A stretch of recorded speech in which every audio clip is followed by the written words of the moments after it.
नमस्कार। India head की खास डिबेट सवाल तो बनता है। मैं आप सभी का स्वागत है। मैं हूं आपके साथ सुनीता पटेल। महाराष्ट्र और झारखंड विधानसभा चुनावों के लिए चुनावी बिगुल बज चुका है। चुनाव आयोग की तारीखों के ऐलान के साथ ही सियासी गुणा भाग भी अब शुरू हो चुका है। तो आइए करते हैं चर्चा की शुरुआत और आपको बता दें कि अब सियासी पार्टियों के लिए इतनी जल्दी वो तैयारी कैसे करेंगे। तो सबसे पहले आपको बता दें कि महाराष्ट्र में चुनाव कब है। तो आपको यह भी बता दें कि महाराष्ट्र में सिंगल फेज में यानी कि 20 नवंबर को वोटिंग होने जा रही है। तो वहीं झारखंड में 2 फेज में यानी कि 13 और 20 नवंबर को वोट डाले जाएंगे। लेकिन दोनों ही राज्यों के चुनावी नतीजे 23 नवंबर को आने जा रहे हैं। महाराष्ट्र विधानसभा का कार्यकाल 26 नवंबर को और झारखंड का कार्यकाल 5 जनवरी 2025 को खत्म हो रहा है। आपको बता दें कि चुनाव आयोग ने दोपहर 3:30 बजे प्रेस कॉन्फ्रेंस करके 14 राज्यों की 48 विधानसभा और 2 लोकसभा सीटों पर उपचुनावों की तारीखों का ऐलान भी कर दिया। सबसे पहले आपको सुनवाते हैं मुख्य चुनाव आयुक्त राजीव कुमार ने क्या कुछ कहा।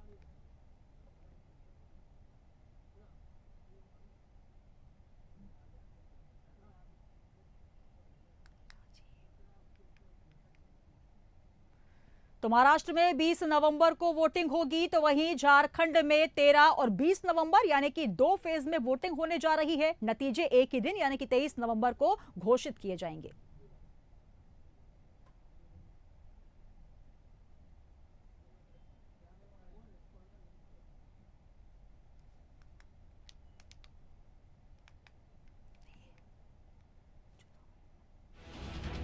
तो महाराष्ट्र विधानसभा चुनावों के रण में मतदान 20 नवंबर, रिजल्ट 23 नवंबर को घोषित होंगे। कुल 288 सीटें तो एक ही फेज में होने जा रहे हैं मतदान। आपको बता दें कि 288 सीटों के लिए एक ही फेज पर चुनाव होंगे। महाराष्ट्र चुनाव के लिए जो तारीखों का ऐलान किया गया है, आपको बता दें कि 20 नवंबर एक ही फेज में मतदान होने हैं और रिजल्ट 23 नवंबर को घोषित किया जाएगा। तो झारखंड विधानसभा चुनावों के रण में 13 नवंबर को 43 सीटों पर मतदान, 20 नवंबर को जो होगा वो 38 सीटों पर होगा। रिजल्ट एक साथ 23 नवंबर को ही घोषित होने हैं। कुल सीटें 81। तो झारखंड में कुल 81 सीटों के लिए 2 चरणों में मतदान होना है। जेएमएम 30, बीजेपी 25, कांग्रेस 16 और सियासी गणित आपको बता दें जहां बहुमत का आंकड़ा 41 है। तो वहीं जेडीएस 3, एजेएसयूपी 2 और अन्य 5 पर।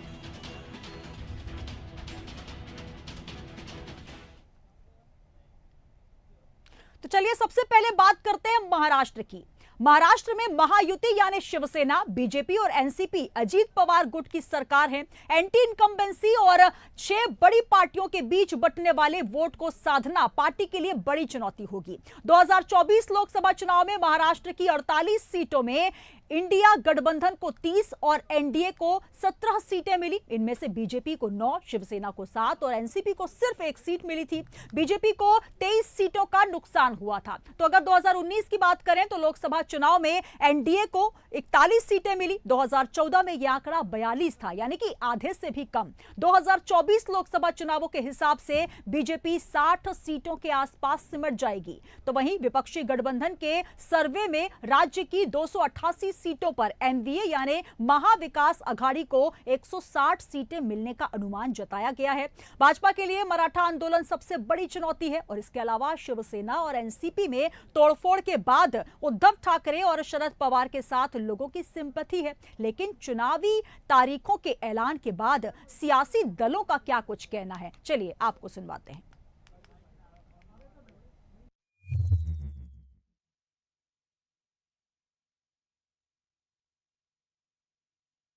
तो चुनाव की घोषणा हुई है तो अभी हम सब लोग तैयारी में लगे हैं।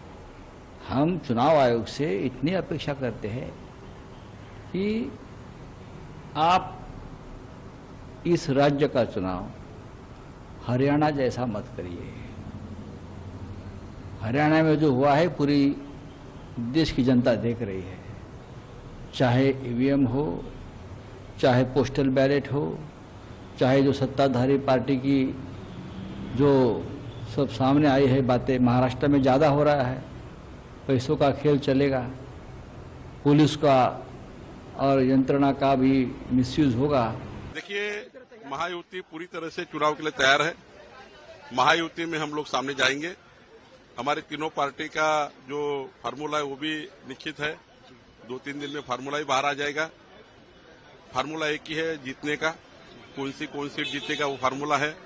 तीसरा प्रश्न हमारा है कि महायुति जनता भी जाएगी, हमारा मैन्युफैक्चर हम देंगे। मुझे लगता है कि जिस प्रकार से मोदी जी की सरकार 5 साल है और महाराष्ट्र की सरकार 5 साल बनती है, तो डबल इंजन सरकार महाराष्ट्र का जनता का भला कर सकती है, महाराष्ट्र को विकास की ओर लेके जा सकती है। और चलिए अब बात करते हैं झारखंड की। झारखंड में 2 फेज में यानी कि 13 और 20 नवंबर को वोट डाले जाएंगे। चुनाव के नतीजे 23 नवंबर को आएंगे। झारखंड में महागठबंधन यानी झारखंड मुक्ति मोर्चा के नेतृत्व वाली सरकार है। इसमें कांग्रेस, आरजेडी और वाम दल शामिल है। तो वहीं बीजेपी को झारखंड में सरकार बनाने के लिए संथाल परगना और कोल्हान प्रमंडल की 32 सीटों पर फोकस करना होगा। संथाल परगना की 18 विधानसभा सीटों में से सिर्फ 3 सीटें अभी बीजेपी के पास हैं। देखिए, आज चुनाव आयोग ने तिथि घोषणा की है और तिथि घोषणा होने के उपरांत से ही वर्तमान सरकार की काउंटडाउन शुरू हो गई। वर्तमान सरकार हर मोर्चे पर विफल हो चुकी है, जुबा ठगे गए हैं, महिलाओं को एक तरीके से ये कहा जाए कि प्रलोभन चुनावी दृष्टि से दे करके खुद को फिर से सत्ता में आने का एक नापाक इरादे दिख रही है। देखिए, ऐसे तो 1 महीना पहले चुनाव की घोषणा हो गई, इससे काम कुछ बाधित होगा। जो तेजी से काम माननीय मुख्यमंत्री हेमंत सोरेन जी कर रहे थे, हम लोग सब लोग मिल के कर रहे थे, तो वो थोड़ा बाधित होगा, लेकिन तैयार है पूरी तरह से चुनाव के लिए सभी लोग, क्योंकि शुरू से ही जनता के लिए काम करते रहे हैं। जो घोषणाएं की, जो योजनाएं बनी, उन्हें भी पूरा किया।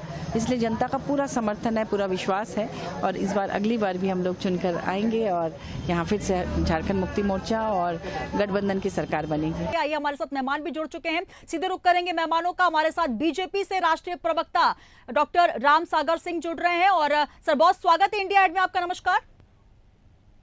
नमस्ते। और साथ ही कांग्रेस के राष्ट्रीय प्रवक्ता अंश वत्स जी भी हमारे साथ जुड़ चुके हैं। अंश जी, बहुत स्वागत है इंडिया एड में। सर नमस्कार।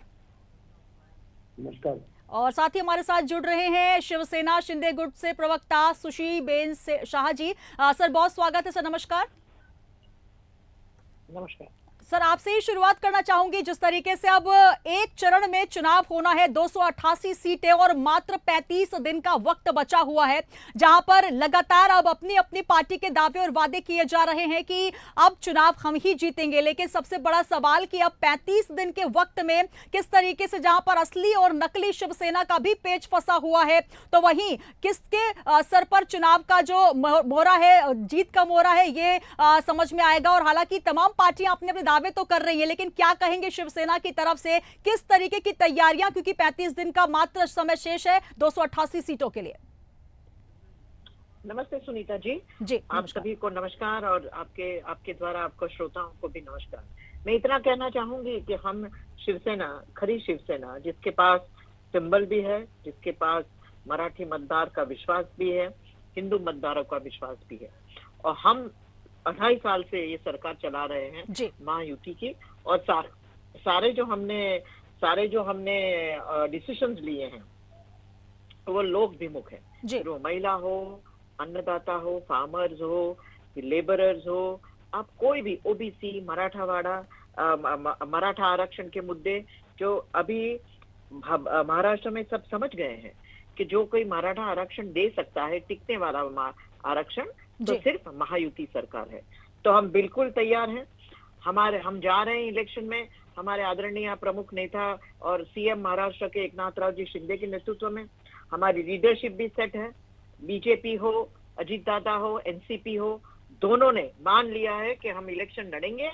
तो हमारे सीएम सर एकनाथराव शिंदे के साहब के नेतृत्व में हमें कोई जरूरत नहीं है सीएम की, किसको सीएम मिलेगा उसमें कोई दुविधा नहीं है। आपके सामने साइड देखेंगे तो हर जगह दुविधा, एक के खिलाफ दूसरा प्रेस कॉन्फ्रेंस दे रहा है, सेपरेटली अपने आघाड़ी में कितनी बिगाड़ी है आप देख ही रहे हैं। जी। एक जन सीएमशिप मांग रहा है, दूसरा नहीं दे रहा है, उसके खिलाफ तीसरा प्रेस कॉन्फ्रेंस ले रहा है।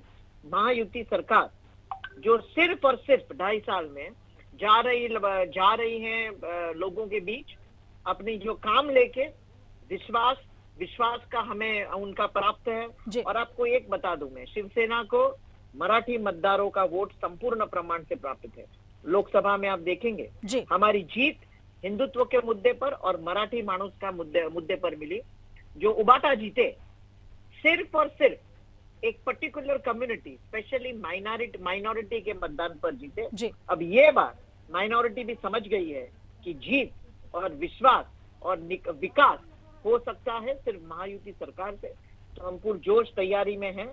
हमारा सीट शेयरिंग भी तय है। जी। प्रेस कॉन्फ्रेंस लेके हमारे तीनों कद्दावर नेता 1-2 दिन में वो भी कर देंगे। तो बिल्कुल, जहां पर सुशीबेन शाह कह रही है कि सीट शेयरिंग को लेकर भी कोई पेच नहीं है, लगातार अब जीत का दावा भी किया जा रहा है, जहां पर शिंदे गुट की तैयारी है। कांग्रेस से भी बात कर लेते हैं, अंशु जी क्या कहेंगे, जहां पर राहुल गांधी भी पहुंचे और अब सीट शेयरिंग को लेकर अब बात चल रही है। कुल मिलाकर ये कहा जा सकता है कि अब चुनावों के पहले सीट शेयरिंग सबसे बड़ा एक सवाल होता है।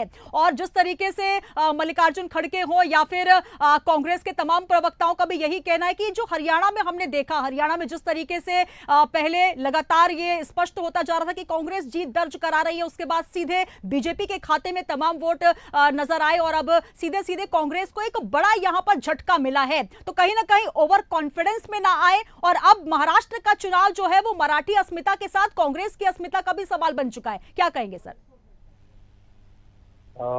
सबसे पहले आपके सभी दर्शकों का मेरा नमस्कार। नमस्कार सर। और मेरे को पैनलिस्ट को भी मेरा नमस्कार। मैं यही चीज कहना चाहूंगा कि जो हमने लोकसभा चुनाव देखा जी, और उसमें जिस प्रकार से जो परिणाम हम सभी लोगों के सामने जो आए थे, किस प्रकार से इंडिया अलायंस को वहां पर एक भारी अच्छी जीत हम सब लोगों को वहां पे मिली थी, और जिस प्रकार से एनडीए अलायंस जो उनका है वो वहां पे किस प्रकार से धाराशायी हुआ था, उनका जो झूठ का एजेंडा है किस प्रकार से वो धाराशायी हुआ था, तो जनता ने देखा, महाराष्ट्र की जनता ने।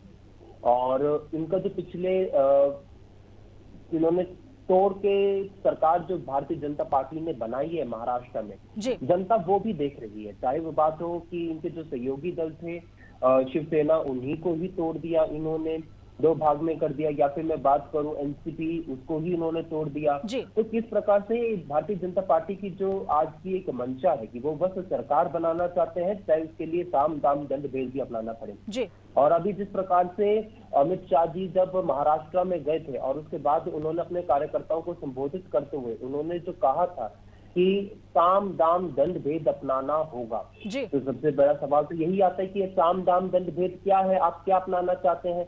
आपकी जो नफरत की राजनीति है, क्या आप अपने कार्यकर्ताओं को ये कह रहे हैं कि आप अपनी नफरत की राजनीति को आगे बढ़ाइए?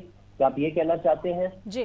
तो इंडिया अलायंस जो है वो मजबूती से चुनाव में जाएगा, मजबूती से चुनाव लड़ेगा भी। मैं इतना ही कहना चाहूंगी जी कि हमारी महायुति सरकार नीति, नियम और निरंतर काम के तरह चलती है। सर मैं 2 मिनट रोकना चाहूंगी। डॉक्टर राम सागर जी, सुशीबेन जी अपनी बात कंप्लीट कर लें, फिर मैं आपके पास आती हूँ। जी, 2.5 साल से हम बात करेंगे हमारे कामों की, हमारे विकास का एजेंडा की। आप अंश की बात सुनेंगे तो आपको लगेगा कि शायद वो बीजेपी या शिवसेना के स्पोक्स पर्सन। जी, अरे भैया अपना बताएं। उनका जो मैनिफेस्टो है, पहले वो मुख्यमंत्री माझी लाल की बहन जो हमारी फ्लैगशिप स्कीम है और लोगों को बहुत पसंद भी आई है, महिलाओं को हमने मान सम्मान देने का काम किया है, उनको विरोध में वो हाईकोर्ट में गए थे, मुंबई हाईकोर्ट में, वहां से रद्द कर दी पिटिशन। तो अब नागपुर में कोई बलपंडीवार कांग्रेस के गए हैं क्या स्कीम के खिलाफ। लेकिन आप सुनिए और देखिए कि उनके मैनिफेस्टो में उन्होंने ये देखा क्या कहा है कि 2000 रुपये देंगे हम महिलाओं को महीने में। क्या बात कर रहे हैं? जो सच्चे और अच्छे काम इस सरकार ने किए हैं हमने करके दिखाए हैं। मैनिफेस्टो में सिर्फ बात करने से काम नहीं होता। आप कर्नाटक में देखिए क्या वो एक भी स्कीम कर पाए, आप तेलंगाना में देखिए क्या वो कर पाए, हिमाचल प्रदेश में क्या हाल है? आ रही हूं मैं सर। इसलिए ये जो सरकार है काम करने की बात करती है, हमारे काम पर हम वोट मांग रहे हैं। और आप निरंतर देखिए यूबीटी हो, उबाटा हो, कांग्रेस हो, एलिगेशन करने की बात करती है, वो अपने एजेंडा में कुछ नहीं बात करें, बिल्कुल भी नहीं, कुछ नहीं। हरियाणा चुनाव से यदि आ जाते तो अभी हाल फिलहाल में हुआ था, आपने अगर बात की 500 रुपए की सिलेंडर की, मैं पूछना चाहता हूँ कि क्योंकि वहाँ पे आज चुनाव है, हरियाणा प्रदेश में चुनाव है, तो वहाँ पे आपने 500 रुपए के सिलेंडर की घोषणा करी, लेकिन यहाँ पर बाकी देश की क्या आप बताइए स्थिति, क्या उत्तर प्रदेश की महिलाओं को 500 रुपए में सिलेंडर नहीं मिलना चाहिए? आपने जम्मू कश्मीर में वहाँ पे जाकर आपने घोषणा की कि मुहर्रम पे और ईद पे आप जो मुस्लिम जो महिलाएं हैं उनको 2 आप मुफ्त सिलेंडर देंगे। मैं पूछना चाहता हूँ कि हरियाणा के महिलाओं ने क्या गुना किया था जो वहाँ पे आप उनको नहीं दे रहे हैं? इसी से आप जवाब दीजिए। आपने 10 हरियाणा की महिलाओं चलिए अंश जी और सुशी बहन जी एक एक करके बात करेंगे तो स्पष्ट हो पाएगा, क्योंकि देखिए जनता जो है वो सब जानती है, चाहे कितने भी आप फ्रीबीज की बात करें, चाहे कितने भी वादों की बात करें, कितने भी आप मैनिफेस्टो में बातें लेकर आए, लेकिन सबसे बड़ा सवाल ये है कि चाहे वो महायुति की सरकार हो, महाआघाड़ी की सरकार हो, कांग्रेस हो, बीजेपी हो, लेकिन जिस तरीके से जनता आपके तमाम चुनावी वादे और इरादे हैं वो लगातार जनता देख रही है। देखिए महाराष्ट्र की जनता बहुत समझदार है और लगातार इस बात को लेकर, चाहे हम पिछले 5 साल को देखें, यहां पर सबसे मैं सवाल यहां पर लेना चाहूंगी सुशी बहन जी, जिस तरीके से शिंदे सरकार पर लगातार एकनाथ शिंदे पर कई आरोप लगे, जैसे ही चाहे एनसीपी शिवसेना हटी, यहां पर असली नकली शिवसेना की बात हुई, गद्दार का एक तमगा दिया गया, लेकिन उसके बाद भी अभी शिंदे जी जो है लगातार एक तरफा वहां पर अपनी सरकार बनाकर भी नजर आ रहे हैं। और देखिए 2.5 साल में जिस तरीके के कार्यकाल हुए हैं, तो कहीं ना कहीं वो गद्दार का तमगा जो दिया जा रहा था उसके बावजूद अभी शिंदे जी वहां पर नजर आ रहे हैं। लेकिन सबसे बड़ा सवाल अब यहां पर बीजेपी के सामने भी होगा और आपके सामने भी, जहां पर एकनाथ शिंदे पहले अलग हुए, फिर उसके बाद अगर बात की जाए जिस तरीके से उद्धव ठाकरे वो भी एक चेहरा बनकर सामने आ रहे हैं और फडणवीस जी भी एक चेहरा बनकर सामने आ रहे हैं, किस तरीके से चेहरे को आगे किया जाएगा? क्योंकि सबकी एक छवि रही है, सबका एक कार्यकाल रहा है जिसको आगे करते हुए वोट लिए गए हैं।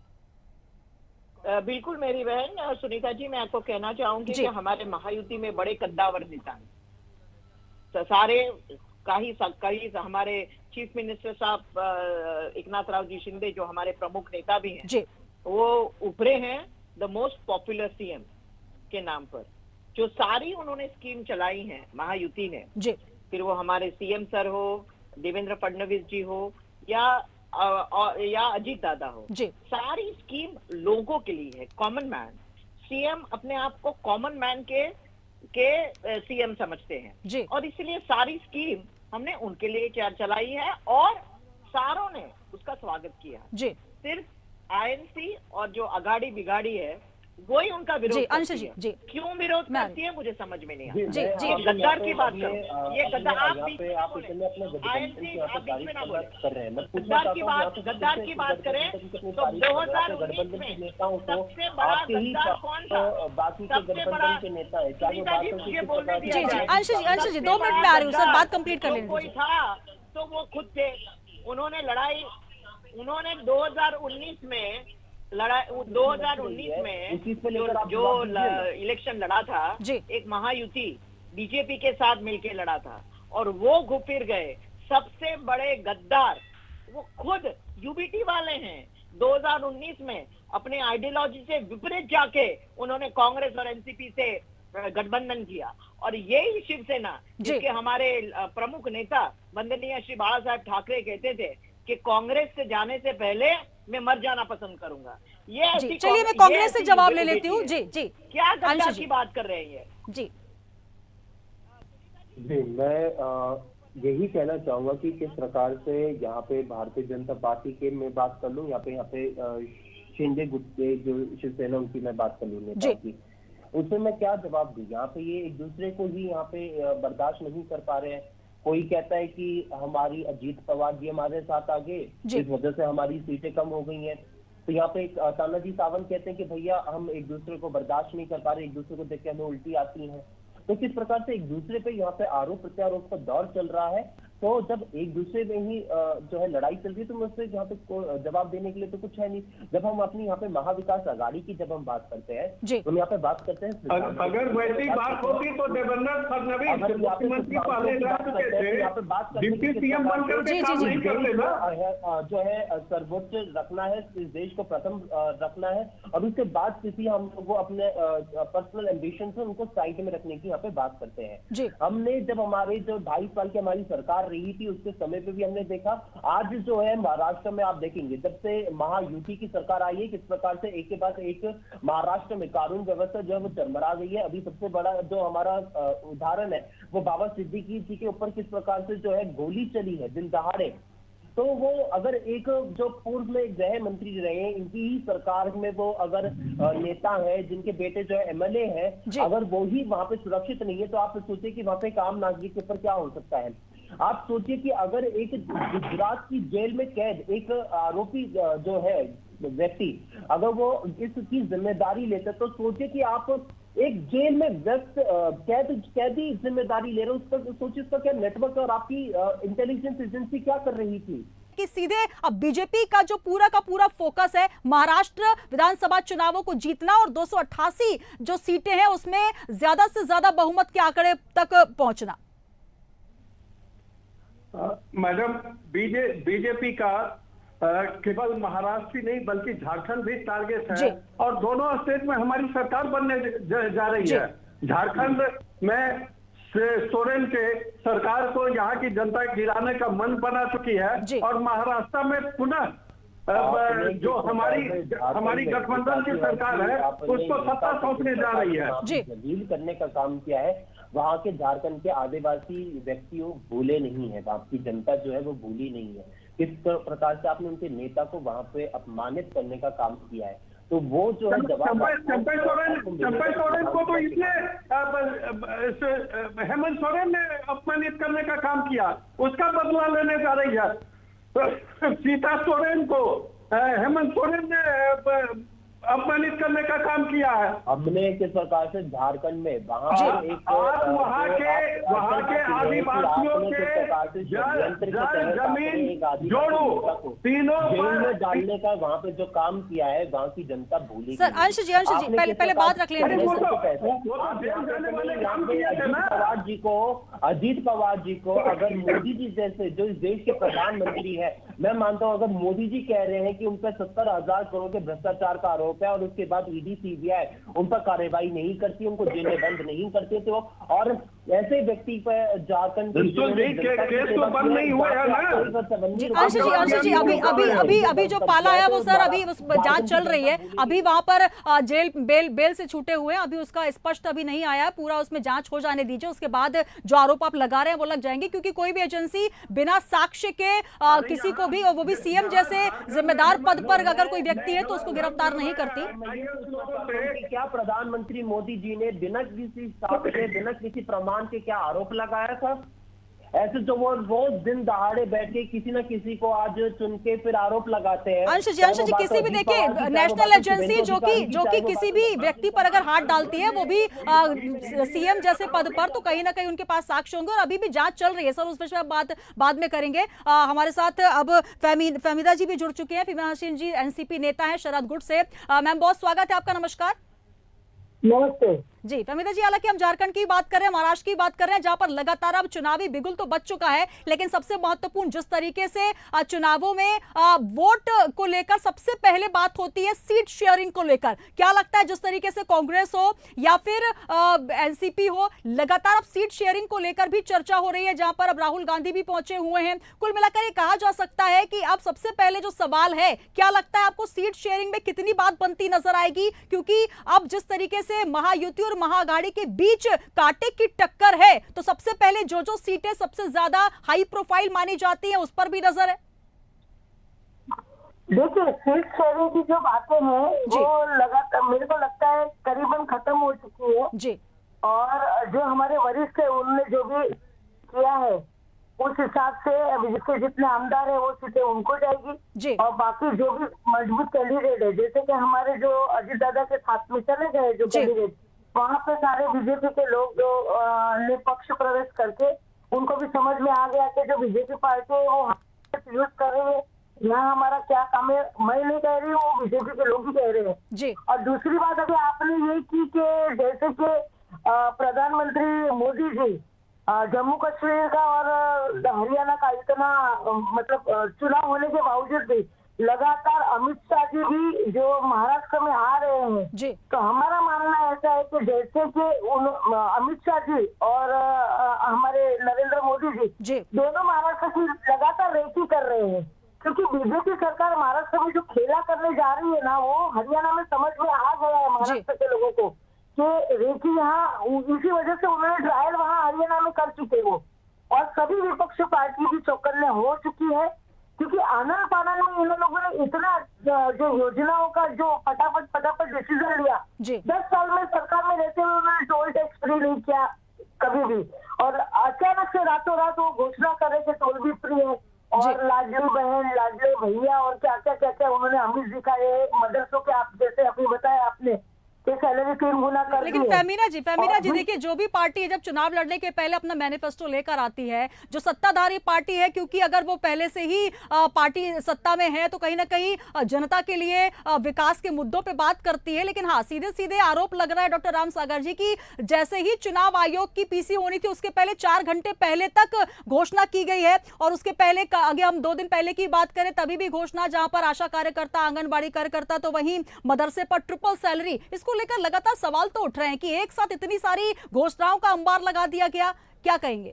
आज जिन्होंने याचिका लगाई थी महाराष्ट्र गवर्नमेंट के ऊपर, जो योजना के ऊपर आज फ्रीबीज पर उनको फटकार दिए है कि ये जो आप घोषणाएं कर रहे हो लाख मतलब रिश्वत के रूप में मानी जाएगी। आज ही सुप्रीम कोर्ट से ये उनको फटकार मिली है। बाकी रहा सवाल ये जो महाराष्ट्र की जो रिक्शा सरकार है, उनको जो गद्दार लोग हैं वो उम्मीदवारों को तो नकार ही दिया है महाराष्ट्र की सरकार, महाराष्ट्र की जनता ने जी। और बाकी जो चीजें जो घोषणा उन्होंने दी है, लेकिन उनको पता होना चाहिए कि हमारे खजाने में कितना धन है, हमारी तिजोरी में कितना खजाना बाकी है। एक बात उनके नेता, बड़े नेता है नितिन, चलिए इसका जवाब ले लेती हूँ। डॉक्टर रामसागर जी हमारे साथ बीजेपी से जुड़े हैं, क्या कहेंगे सर?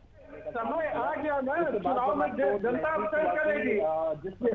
अंशु जी एक करके मैं डॉक्टर रामसागर जी से जवाब ले लूं। आपको महसूस हुआ कि पक्ष, क्योंकि परिणाम आपके पक्ष में नहीं, तो आपने ये योजना चलाने का काम किया एन मोमेंट पे। मैम सुन लीजिए एक साथ में नहीं कर सकती है पटल में, आप मुझे बताइए। जी बाजू नारा लेकर चलते वन नेशन वन इलेक्शन, एक सिंपल से छोटे 5 राज्य है, उनका इलेक्शन एक साथ में नहीं कर सकती हो। और सरदार वल्लभ भाई ने बहुत अच्छी एक बात कही है, जब जनता एक हो जाती है ना, तब उसके सामने क्रूर से क्रूर शासन भी नहीं टिक सकता है। तो अभी महाराष्ट्र की जनता उनसे बराबर हिसाब किताब करेगी कि ये जो आप लोगों ने किया है, इस बार महायुति सरकार महाराष्ट्र से तड़ी पार होने वाली है, और महाविकास आघाड़ी महाराष्ट्र में अच्छी सरकार बनाने जा रही है, साफ सुथरी सरकार। चलिए इसका जवाब ले लेती हूँ। हमारे साथ बीजेपी से डॉक्टर रामसागर जी जुड़े हुए हैं। जी मैम सुन लीजिए। जी सर। अब इनको ख्याली पुलाव तो ये हरियाणा में भी बना रहे थे, ये ख्याली पुलाव मध्य प्रदेश में भी बना रहे थे, ये छत्तीसगढ़ में भी ख्याली पुलाव बना रहे थे। अब इनका ख्याली पुलाव बनाने से जनता थोड़ी इनकी सुनने जा रही है। अब जलेबी का फैक्ट्री राहुल गांधी लगाएंगे तो जनता तो समझती है कि कितने नासमझ लोग हैं। अभी ना समझो कि पार्टी के हाथ में सत्ता सौंप करके अपना तो नासमझी का उदाहरण लेना है तो तब आप बात करिए ना। नासमझी की आप यहाँ पे बात कर रहे हैं। मोदी जी की मैं 10 भाषण आपको बता सकता हूँ। मोदी जी ने एक बार कही थी कि रडार से आप रडार में जाएंगे, बादल से नहीं दिखेगा, और किस प्रकार से वो जो गटर की गैस से वो चाय बनाने की बात कर रहे थे। अंशु जी चुनावी भाषणों की बात करेंगे तो बहुत लंबी लिस्ट निकलेगी। रामसागर जी से सवाल कर रहे थे जिस तरीके से फ्रीबीज की बात भी हुई है, और लगातार अब सीधे चुनावी माहौल के ठीक पहले जो घोषणाओं का अंबार लगा है, कुल मिलाकर इसको लेकर भी सवाल उठ रहे हैं। और आज जो याचिका लगी उस पर भी फ्रीबीज को सीधे रिश्वत की बात की जा रही है। क्या लगता है इससे जो महाराष्ट्र की जनता है उसको कितना मना पाएंगे, कितना असर उसका नजर आएगा? क्योंकि कहीं ना कहीं एक वोट बहुत कीमती है, मुस्लिम वोटर्स को भी साधने का प्रयास किया जा रहा है, और जहां पर जनरल ओबीसी तमाम और साथ ही मराठा वोटर्स, तमाम वोटर्स को साधने के लिए सीधे फ्रीबीज वाली जो बात सामने आ रही है। और सबका प्रयास यही नीति पर आगे चलने वाली हमारी पार्टी है और हमारा गठबंधन है जी। सबका साथ मिलेगा, हमको सबका विकास हमको करना है, सबको प्रयास करना है। जी ये फहमीदा हमारी जी, नीति है। जी फहमीदा जी, लगातार देखिए जिस तरीके से आरोप भी लगे, हरियाणा की भी बात करें, महाराष्ट्र में आप कह रही है कि महायुति जो है तड़ी पार हो जाएगी, और यही तड़ी पार देखिए आपका जो गठबंधन है कांग्रेस का, तो यही हरियाणा में भी बात हो रही थी, और देखिए सीधे सीधे ईवीएम पर भी निशाना साधा गया, और आज चुनाव आयुक्त ने स्पष्ट कर दिया कि कुछ तो लोग कहेंगे, लोगों का काम है कहना। जब जहां पर आप जीतते हैं वहां पर आप सीधे कहते हैं कि ये हमारा विकास है, हमने वहां पर विकास किया है, जनता ने हमको चुना है, लेकिन जहां पर बात नहीं बन पाती, चाहे वो हरियाणा हो या फिर मध्य प्रदेश की बात करें, तो वहां पर सीधे सीधे ईवीएम पर ठीकरा फोड़ा जाता है, और सीधे सीधे कटाक्ष करते हुए आज उन्होंने इस बात पर भी इशारा किया कि कहीं से कहीं तक ईवीएम जो है उस पर कोई कहीं से भी किसी मात्र पर उस पर अविश्वास नहीं किया जा सकता, क्योंकि 6 लेयर की सुरक्षा होती है और हर लेयर पर उसकी जांच पड़ताल की जाती है, लेकिन कांग्रेस लगातार ये आरोप लगाती है। पटेल मैम, मेरा एक सीधा इनसे सवाल है, बीजेपी के जो प्रवक्ता बैठे हैं कि जितनी भी फंडिंग आई थी महाराष्ट्र में, जो कंपनियां बड़ी बड़ी जिससे रोजगार मिलने वाला था लोगों को, सारी की सारी उन्होंने गुजरात में ट्रांसफर करी। तो क्या महाराष्ट्र की जनता जो है वो पागल नहीं है?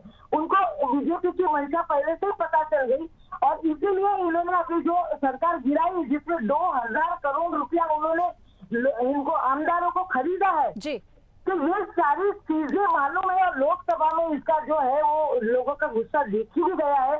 आज बेरोजगारी की वजह से जो ये छोटे छोटे बच्चे यूपी से बिहार से आके आम आदमी में ऐसे बड़े बड़े नेताओं को कत्ल कर दिया जाता है। चलिए उस विषय पर मैम देखिए पूरी जांच एजेंसी लगी हुई है, और लगातार इस विषय पर पूरी जांच पड़ताल हो रही है, और एनसीबी से लेकर तमाम जो क्राइम ब्यूरो से लेकर तमाम जितने भी जांच दल है, वो महाराष्ट्र हो या फिर उत्तर प्रदेश के बहराइच हो या फिर उज्जैन की बात करें, तमाम इलाकों पर पहुंचे हुए हैं, कैथल में भी पहुंचे हुए हैं, तो उसकी जांच पड़ताल होगी, उसका हम इंतजार कर लेते हैं। चलिए बहुत शुक्रिया हमारे साथ जुड़ने के लिए, और आप सभी को बहुत शुभकामनाएं, क्योंकि 35 दिन का वक्त बचा है और तमाम पार्टियों के अपने अपने दावे हैं, जहां पर आज इलेक्शन कमीशन की प्रेस कॉन्फ्रेंस में स्पष्ट हो गया है कि जहां पर 288 विधानसभा सीटों के लिए महाराष्ट्र में एक ही चरण में मतदान होना है, तो वहीं झारखंड में 2 चरणों में मतदान किया जाएगा, और 23 तारीख को होगा मतगणना का दिन, यानी कि इलेक्शन काउंटिंग का दिन, जिस दिन यह स्पष्ट हो जाएगा कि चाहे महाराष्ट्र, झारखंड, उत्तर प्रदेश, तमाम